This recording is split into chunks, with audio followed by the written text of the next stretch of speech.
네, 안녕하세요.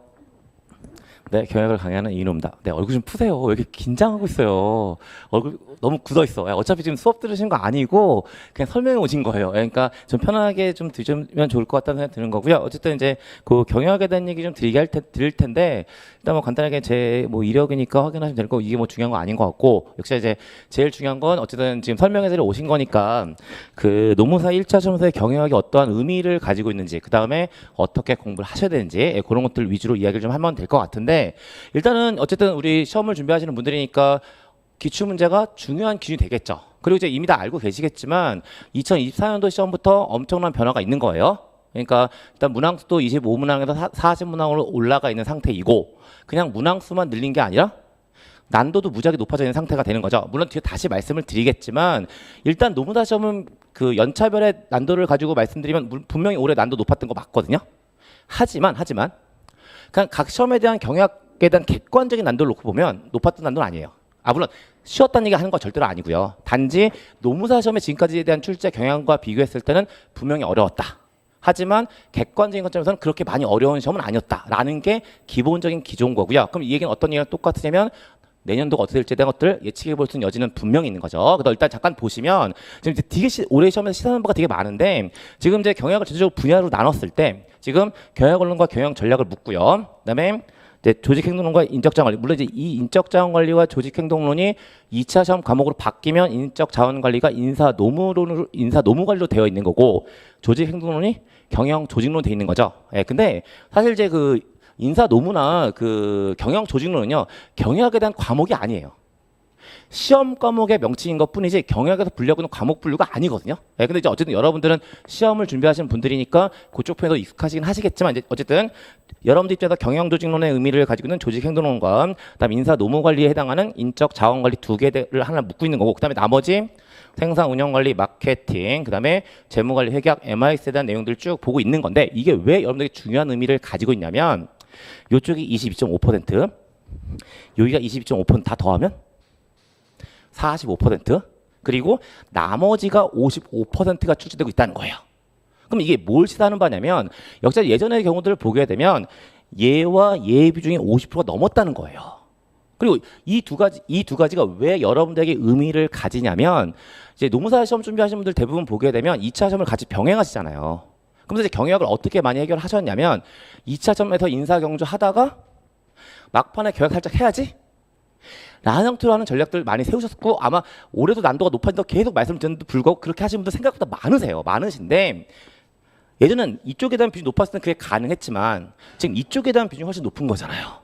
그러면 그 구조 가지고는 이제 안 된다는 얘기예요. 그러니까 다시 얘기해서 이쪽 부분에 대한 신경은 분명히 쓰셔야 됩니다라는 말씀을 드리고 있는 겁니다. 그래서 이 비율은 생각보다 시사하는 바가 되게 커요. 그래서 지금 그러니까 2차 시험 과목 범위에다가 2차 시험 좀 다루는 범위까지 가봐야 맥시멈 45%밖에 안 된다는 거예요. 그리고 이 기전은 계속 유지가 될 거라고 봅니다. 왜냐하면 이쪽이 딱 22.5 맞아 떨어져 있단 말이에요.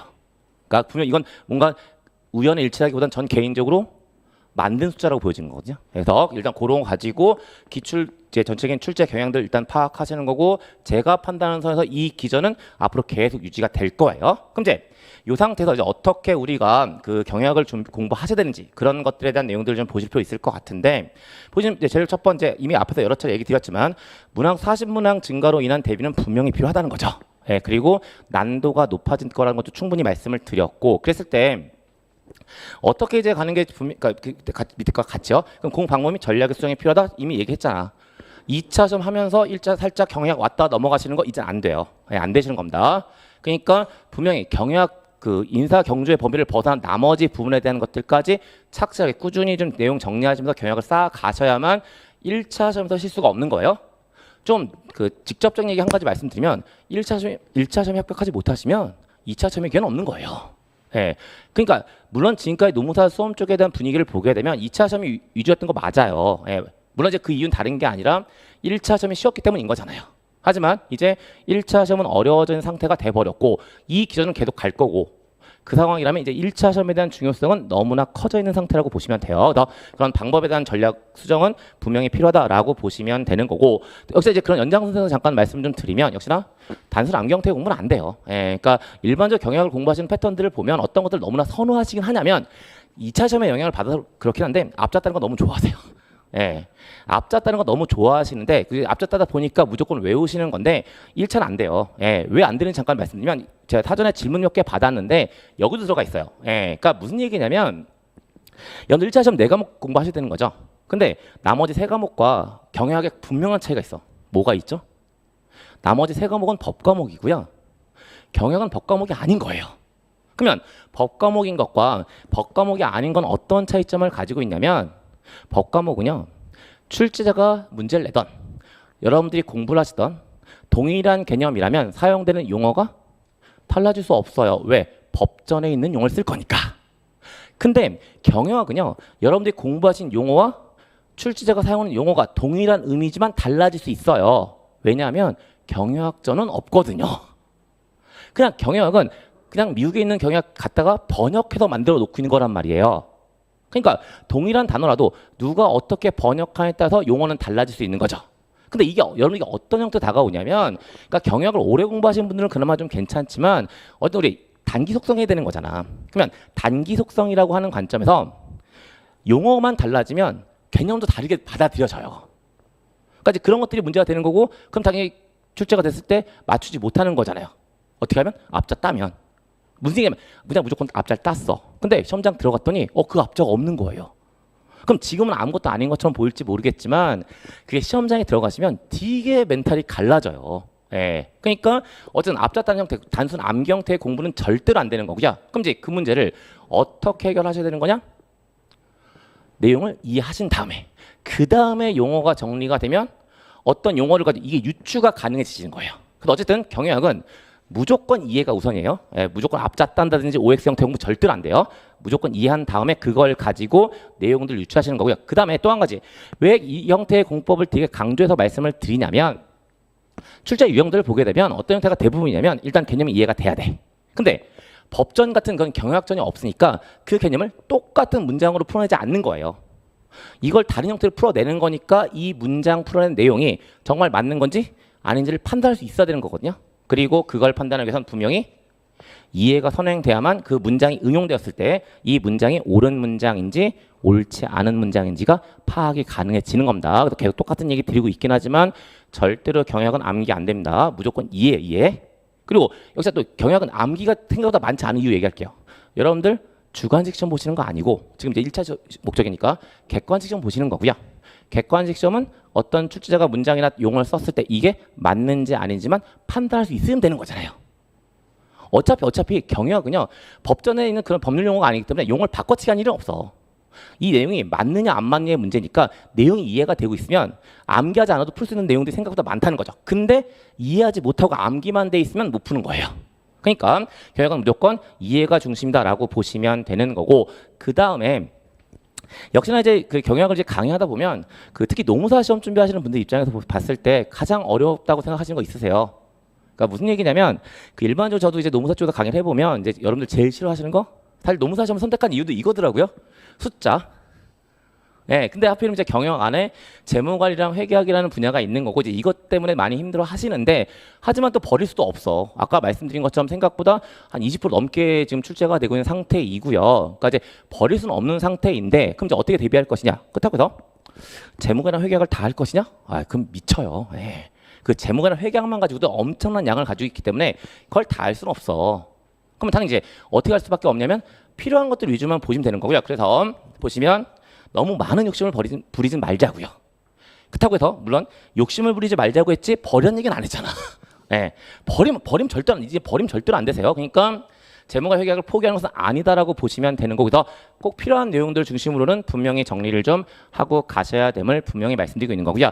역시 이런 전략의 주요한 방법, 주요한 이유 중에 한 가지를 말씀드리면, 물론 여러분들 점수를 많이 받으면 좋겠지만 시험 성격상 1차 시험이 절대평가이니까 또 100점을 맞아야 되는 시험도 아닌 거잖아요. 그러니까 모든 걸 다 가지고 시험장에 들어가실 필요도 없어요.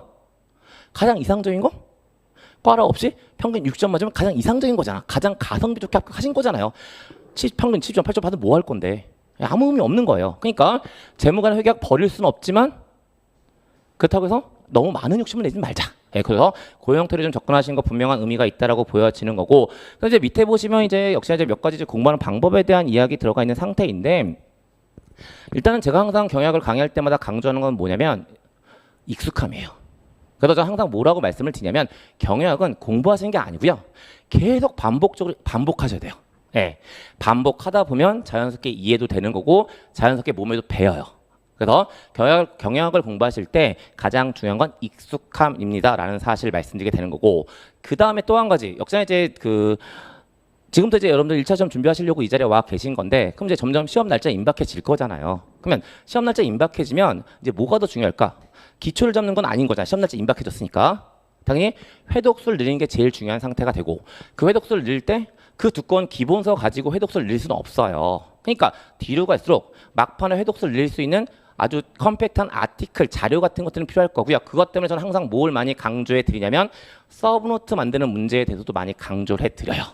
그래서 그런 것들에 대한 것들 좀 정리하면서 지금 뭐 설명하자니까 뭐 자세하게 설명하기 좀 시간상의 제약이 있으니까 이 정도 가지고 간단하게 어떻게 공부하시는지에 대한 내용들 잠깐 말씀드린 거고, 그 다음에 이제 그 사전에 받은 질문들 중에 그 몇 가지 질문들인데 그 중에 이제 가장 여러분들이 궁금해하실 것 같은 거, 그럼 도대체 이 노무사 1차 경영의 난도는 어느 정도까지 봐야 되는 거냐, 어디까지 공부를 해야 되는 거냐라는 게 가장 핫 이슈라고 보여지긴 하거든요. 예, 근데 물론 이제 알고 계신 분들은 알고 계시겠지만 일단 경영학을 시험 과목으로 가지고 있는 필드들을 좀 이야기해 보면 공인회계사, 그 다음에 뭐 공기업 쪽에서도 보고 있고요. 그 다음에 공무원 쪽에서도 보고 있어요. 그 다음에 산업인력공단에서 주관하고 있는 시험이 3개죠. 경영학이 들어가 있는 게 가맹거래사, 경영지도사, 공인노무사 3가지라고 보시면 돼요.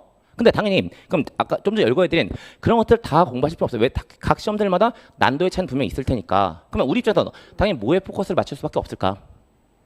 공인노무사 시험 역시 인력공단에서 주관하고 있는 시험이고요. 역시 기출문제들을 보면 제가 보기에 100%, 이건 100%예요. 그 공인노무사, 가맹거래사, 경영지도사 출제위원들은 공유가 되고 있어요. 지금 문제를 보면 패턴 딱 보이거든요. 저도 수험 쪽에서 적게 한 사람 아니에요. 그러니까 수험 쪽에서 강의한 경력만 가지면 올해 20년이니까 저도 그 경험치기라는 게 있잖아. 예. 그러니까 쭉 기출문제를 분석해 보면 분명 이 세 시험은 출제위원이 공유가 되고 있다는 거죠. 물론 난도의 차이가 있어요. 2024년도 공인노무사 시험을 제외한 상태에서 난도를 말씀을 드리면 가장 높은 난도가 가맹거래사, 그 다음이 경영지도사, 그 다음이 공인노무사였었어요. 자, 물론 전제 깔았어. 2024년을 제외한 거라고요. 그럼 이제 하지만 우리는 2024년 이후를 봐야 되는 상태고, 그 이후의 상태를 보고 2024년도 기출문제만 가지고 판단해 보면 역시나 가맹거래사 시험 수준까지는 하셔야 돼요. 그러니까 어쨌든 우리가 공부할 때 기준이 되는 건 기출문제밖에 없을 테니까 우리가 관여해야 되는 기출문제는 결국 가맹거래사, 공인노무사, 경영지도사 기출문제가 메인이 된다는 사실 가지고 기출문제 보시면 되는 거고, 사실 그 기출문제에 대한 내용들 위주로 정리하시면 그게 합격을 하시는 데는 크게 문제가 되는 시험은 아니돼요. 예, 그래서 그런 그러니까 그 질문 내용에 있어서 그 내용 잠깐 말씀을 좀 드리게 되는 거고, 여기서 다시 마지막으로 한 번 더 강조드리지만 경영학은 무조건 암기가 아니라 이해가 우선이다. 아니, 암기가 아니라 이해다. 라고까지 말씀드리면서 제 일단 공부 방법에 대한 얘기와 사전 질문 받은 내용들 잠깐 말씀드리고 넘어가는 거고, 그 다음에 마지막 이제 오늘 설명의 자리에서 뵙고요. 혹시 그 뒤에 경영학 관련해서 이제 궁금하신 부분들이 있으시면 더 남아 있을 거니까 나중에 질문하시면 되고요. 그 외에 혹시 이제 또 필요할 것 같아 잠깐 연락처 좀 남겨드리면 일단 제 이메일이니까 참조하시면 되고요. 그 다음에 제 네이버 카페 하나 운영하는 게 있고, 네이버 카페 통해서 저한테 질의응답하시면 할 수 있을 거고, 요게 또 제가 자료도 좀 올려놓고 있어요. 그 다음에 인스타하고 유튜브인데요. 일단 유튜브는 지금 사망 직전이에요. 예, 제가 지금 업로드한 지가 좀 오래됐는데 일단 그 자료 업로드되는 건 그나마 괜찮아 살려놓고 있는데 이제 업로드한 지 오래됐으니까 일단 참조하시는 거고, 그 다음에 인스타그램은 제가 왜 드리고 있냐면 사실 개인적으로 활용한 인스타 아니고요. 딱 수업 목적성을 제가 만들어 놓고 인스타인데 다른 게 아니라 여러분들 어쨌든 경영학 공부하실 때 아까 제가 익숙함이 중요하다고 말씀드렸고요. 그래서 그 메모리 카드 좀 수시로 볼 수 있게끔 수시로 볼 수 있게끔 주제별로 해가지고 메모리 카드 형태로 해가지고 계속 지금 자료 업로드하고 있어요. 그래서 그런 정도로 활용할 수 있으면 도움이 되시지 않을까라는 생각이 들어서 잠깐 말씀을 드리고 있는 겁니다. 그래서 그런 내용들 가지고 좀 참조해 보시면 되는 거고, 그다음에 이제 마지막으로 어쨌든 경영학은요, 저와 함께 하시면 절대로 여러분들 경영에서 문제가 생기는 일은 없을 거예요. 저 그냥 믿고 따라오시면 되니까 그냥 저와 같이 경영하시면 돼요. 그다음에 마지막 한마디. 지금 제가 설명하면서 여러분들 인상 쭉 계속 보고 있는데요. 다 합격할 상이세요? 네, 저 물러가겠습니다. 감사합니다.